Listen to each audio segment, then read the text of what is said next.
آداب ناظرین، میں ہوں امتیاز خلیل اور آپ دیکھ رہے ہیں وائس آف اردو۔ ناظرین، دنیا کی گولائی یعنی اس کا سرکمفرنس تقریباً 40,000 کلومیٹر بتایا جاتا ہے۔ اس کا مطلب یہ ہے کہ اگر ایک آدمی ایک جگہ سے چلتا ہوا پوری دنیا گھوم کر دوبارہ اسی جگہ پر آ جائے تو اسے 40,000 کلومیٹر کا فاصلہ طے کرنا ہوگا۔ آج وائس آف اردو کی شخصیات سیریز میں ہم جس شخص کے بارے میں بات کرنا چاہ رہے ہیں، اس نے اتنا سفر کیا کہ اگر ہم دیکھیں تو یہ دنیا کا کی گولائی ہے، اس کا جو سرکمفرنس ہے وہ 3 مرتبہ عبور کیا جا سکتا ہے۔ آج جب ہم یہ بات کر رہے ہیں تو یہ بہت معمولی لگتی ہے، کیونکہ آج جب سنگاپور ایئرلائنس کا ایک فلائٹ جو ہے سنگاپور سے ڈائریکٹ فلائٹ بھرتا ہے، ڈائریکٹ اڑان بھرتا ہے نیو یارک کے لیے، تو وہ تقریباً 15,000 کلومیٹر طے کر لیتا ہے ایک ہی سفر میں۔ لیکن ہم جس شخصیت کے بارے میں بات کر رہے ہیں اس نے آج کل نہیں بلکہ آج سے 700 سال پہلے جب سفر یا تو پیدل یا پھر جانور کی پیٹھ پہ یا پھر سمندروں کی لہروں کے بھروسے کیا جاتا تھا، اس وقت 1,20,000 کلومیٹر کا فاصلہ طے کیا۔ جی ہاں، ہماری مراد ہے ابن بطوطہ، جن کے بارے میں کہا جاتا ہے کہ انہوں نے زندگی بھر ایک راستے سے دوبارہ سفر نہیں کیا۔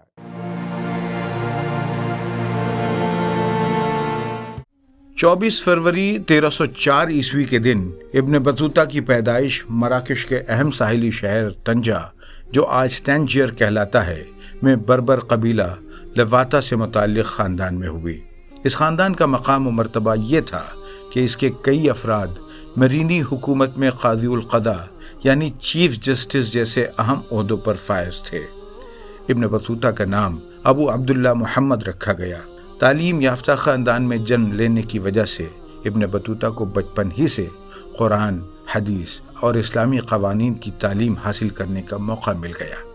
لیکن ابن بطوطہ کی طبیعت میں زندگی کو پڑھنے کے علاوہ اسے قریب سے دیکھنے کا جنون تھا، اور اسی جنون نے انہیں سفر حج پر آمادہ کیا۔ چنانچہ 13 جون 1325 عیسوی کے روز محض 21 برس کی عمر میں آپ نے سفر کا آغاز کیا۔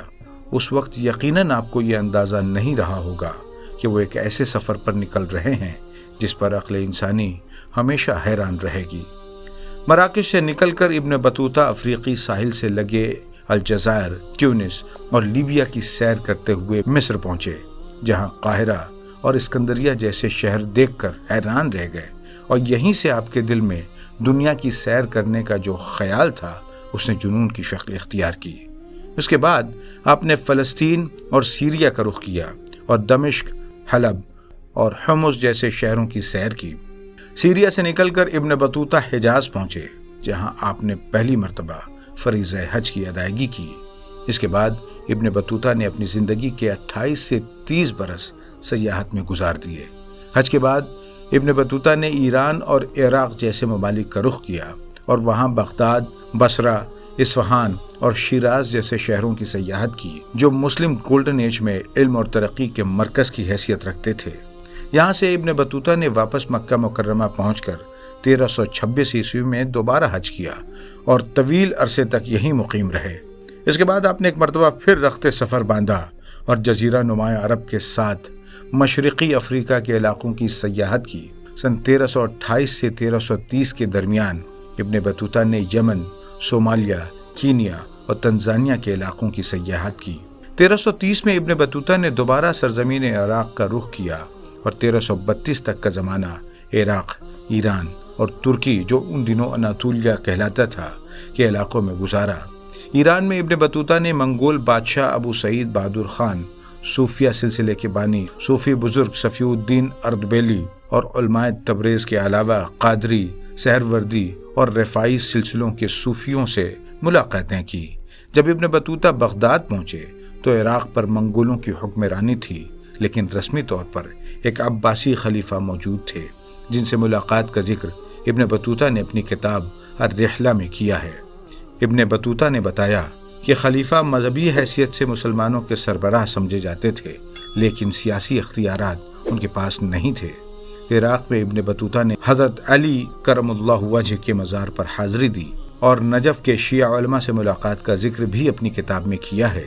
یہ وہ زمانہ تھا جب عراق میں عباسی حکومت روب زوال تھی، تو دوسری طرف ترکی میں عثمانی سلطنت پروان چڑھ رہی تھی، اور ترکی کے کچھ حصوں پر اور خان غازی کی حکومت تھی۔ اور خان غازی عثمانی سلطنت کے بانی عثمان غازی کے بیٹے اور ارطغرل غازی کے پوتے تھے، اور خان نے ابن بطوطہ کی خوب آؤبھگت کی اور انہیں تحائف سے نوازا۔ ترکی میں ابن بطوطہ نے جہاں حکمرانوں اور امیروں کے درباروں میں قیام کیا، وہیں صوفیہ کی مجالس میں بھی حاضری لگائی اور مولانا رومی کے جانشینوں سے بھی ملاقاتیں کی۔ ترکی میں کچھ ماہ قیام کے بعد ازبکستان، ترکمانستان اور افغانستان کے علاقوں میں پہنچے۔ بخارا میں ابن بطوطہ نے علماء حدیث اور فقہا سے ملاقاتیں کی اور مدرسوں کا مشاہدہ کیا۔ ابن بطوطہ نے سمرقند کا دورہ کیا اور کہا کہ یہ شہر دنیا کے خوبصورت ترین شہروں میں سے ہے۔ ترکمانستان میں ابن بطوطہ خوارزم، بلخ اور دیگر شہروں کی سیر کرتے ہوئے افغانستان میں داخل ہوئے اور کابل و غزنی جیسے شہروں کی سیاحت کی۔ افغان کلچر اور قبائلی ثقافت کا قریب سے جائزہ لیا۔ افغانستان ہی میں ہندوستان کے تذکرے سن کر آپ ہندوستان کے سفر پر روانہ ہوئے، جسے وہ اپنی زندگی کا سب سے زیادہ تکلیف دہ اور خطرناک سفر تسلیم کرتے ہیں۔ ہندوستان آنے کے لیے ہندو کش پہاڑی سلسلے کو عبور کرنا پڑا۔ الرحلہ میں ابن بطوطہ نے بیان کیا ہے کہ یہ سفر ان کے لیے جان اور ایمان کے امتحان کی طرح تھا۔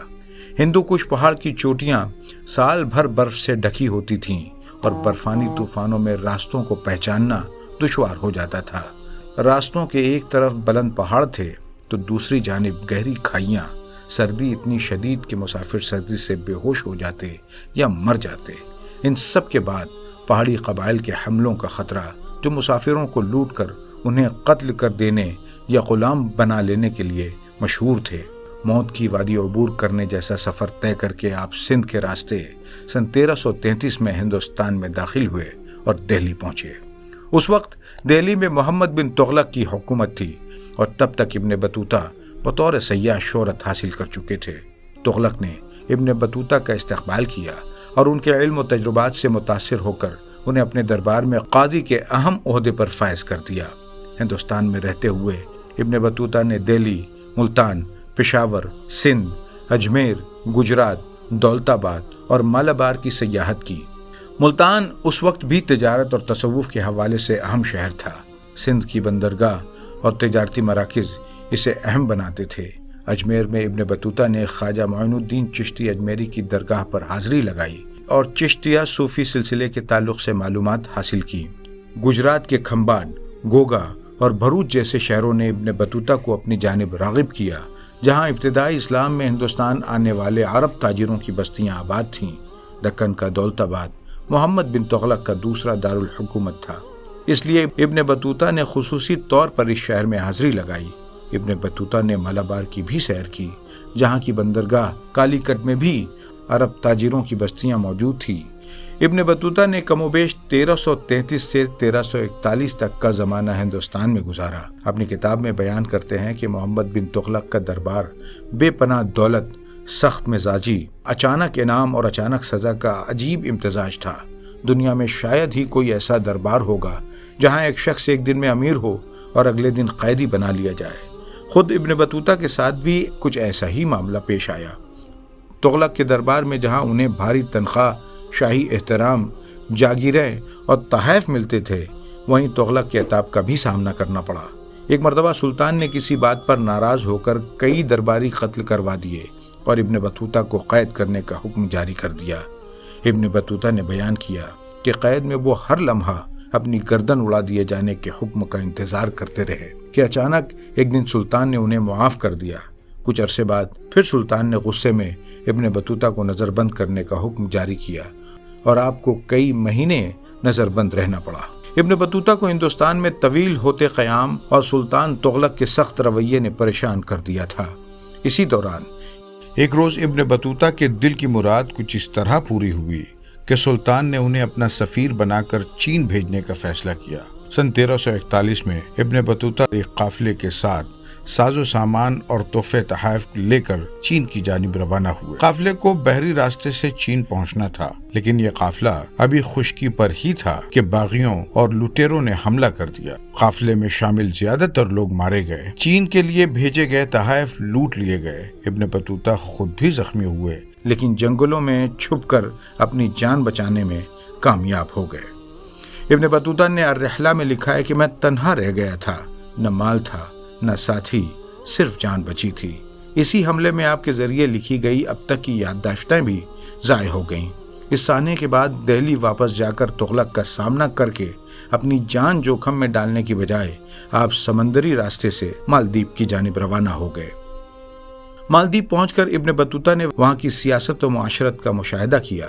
مالدیپ میں آپ نے 1.5 برس تک بطور قاضی اپنی خدمات انجام دیں۔ اس وقت مالدیپ خدیجہ نامی ملکہ کے ماتحت تھا۔ اسی طرح ابن بطوطہ نے سری لنکا کا بھی رخ کیا، جو اس وقت تک سیلون کہلاتا تھا۔ وہاں بودھ اور ہندو مت کے مقدس مقامات اور زیارت گاہوں کے تعلق سے معلومات اکٹھے کی۔ سیلون سے آپ نے سمندری راستے بنگال کوچ کیا، جو ایک آزاد مسلم ریاست تھی۔ چٹاگونگ بندرگاہ پر ابن بطوطہ نے عرب اور چینی تاجروں سے ملاقاتیں کی اور سلطان بنگال کے دربار میں حاضری لگائی۔ اس کے بعد میانمار، ملیشیا، انڈونیشیا، کمبوڈیا اور اطراف کے جزائر کی سیاحت کرتے ہوئے سن 1345 کو چین پہنچے۔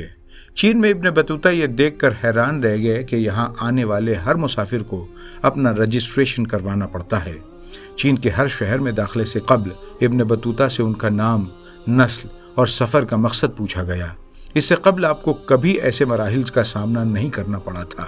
چین میں ابن بطوطہ نے موجودہ کوئنزون، فوجیان، ہینگزو اور بیجنگ جیسے شہروں کی سیاحت کی۔ ہینگزو کو ابن بطوطہ نے اپنی دیکھی دنیا کا سب سے بڑا اور خوبصورت شہر قرار دیا۔ چین میں آپ نے دیکھا کہ راستے صاف ستھرے ہیں اور سرکاری سرائے میں مسافروں کے لیے مفت کھانے کا انتظام ہوتا ہے۔ آپ کے لیے یہ بات بھی حیران کن تھی کہ چین کے لوگ تصویروں اور مجسموں سے سجاوٹ کا کام لیتے ہیں۔ چین ہی میں ابن بطوطہ نے دیکھا کہ وہاں کے لوگ لین دین کے لیے سکوں کی بجائے کرنسی نوٹ کا استعمال کرتے ہیں۔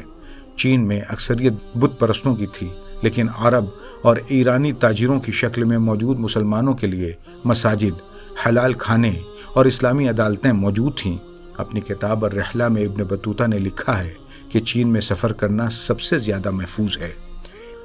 یہ سن 1347 عیسوی کا زمانہ تھا۔ ابن بطوطہ کو مراکش سے نکلے 22 سال گزر چکے تھے اور انہیں وطن کی یاد ستانے لگی تھی۔ چنانچہ واپسی کا ارادہ کیا۔ تاہم واپسی کا یہ سفر بھی سیدھا نہیں تھا، بلکہ ابن بطوطہ آدھی دنیا کا چکر کاٹ کر وطن واپس پہنچے۔ یہ راستہ مڈل ایج کے سب سے بڑے سمندری اور زمینی تجارتی نیٹ ورک پر مشتمل تھا۔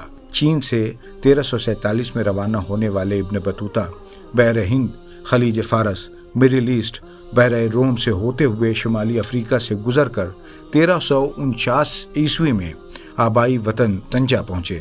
وطن پہنچ کر معلوم ہوا کہ آپ کے والدین اور بیوی کا انتقال ہو چکا ہے۔ آپ نے اپنی کتاب میں لکھا کہ میں اپنے گھر لوٹا تو نہ ماں تھی، نہ باپ اور نہ وہ بیوی جسے میں چھوڑ گیا تھا۔ اپنی تمام تر کامیابیوں کے باوجود یہ وقت ابن بطوطہ کے لیے بہت مشکل تھا۔ اس مشکل وقت میں یادوں سے پیچھا چھڑانے کے مقصد سے ابن بطوطہ نے ایک مرتبہ پھر رخت سفر باندھا، اور اس مرتبہ ان کی منزل اسپین تھی۔ سمندری طوفانوں اور یورپ میں موجود مذہبی تصادم کے خطرات سے بچتے بچاتے ابن بطوطہ 1350 عیسوی میں غرناطہ پہنچے، جو بنو نصر کا دارالحکومت تھا۔ یہاں ابن بطوطہ نے الحمرا کے محلات کی سیر کی اور اندلس میں دم توڑتی مسلم تہذیب کا جائزہ لیا۔ یہاں انہوں نے حکمران غرناطہ سلطان یوسف اول اور ان کے وزیر لسان الدین سے ملاقات کی۔ سن 1352 عیسوی تک ابن بطوطہ اسپین اور آس پاس کے علاقوں کی سیر کرتے رہے۔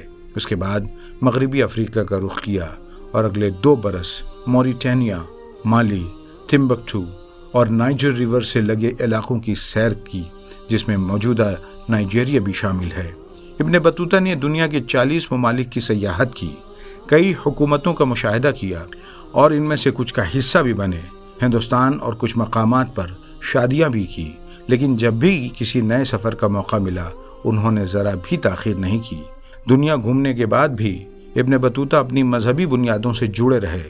مالدیپ میں قاضی کی حیثیت سے انہوں نے چور کا ہاتھ کاٹنے کا حکم جاری کیا تو عدالت میں موجود دیگر افراد حیران رہ گئے۔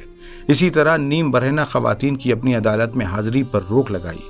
جہاں بھی گئے وہاں کے علماء اور صوفیوں سے خصوصی ملاقاتیں کی اور ان ملاقاتوں کا ذکر اپنی یادداشتوں میں بھی کیا۔ 4 مرتبہ حج بیت اللہ کی سعادت حاصل کی اور مکہ مکرمہ میں طویل قیام بھی کیا۔ سن 1353 عیسوی میں آپ نے واپس مراکش کا رخ کیا، لیکن اس مرتبہ طنجہ کی بجائے فاس میں قیام کیا۔ مراکش کے سلطان ابو عنان فارس المرینی کے حکم پر انہوں نے اپنے سفر کی یادداشتیں اور واقعات اندلسی عالم ابن جزی الکلبی کو سنائے، اور ابن جزی نے ان یادداشتوں کو قلم بند کرتے ہوئے وہ کتاب ترتیب دی جو الرحلہ یا سفر نامہ ابن بطوطہ کے نام سے مشہور ہوئی۔ یہ محض ایک سفر نامہ نہیں بلکہ 14ویں صدی کی دنیا کی انتہائی واضح تصویر ہے۔